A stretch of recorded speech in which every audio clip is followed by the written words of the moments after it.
The real-time PCR system, different model from CFX96, Connect or 384 or Digwell, will use the same software called CFX Maestro or Manager, which is the older version.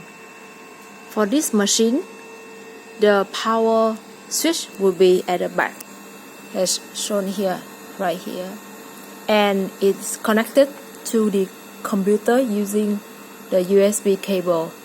This is the end connected to the machine, and this is the end will be connected to the computer. So we'll just plug this into the computer.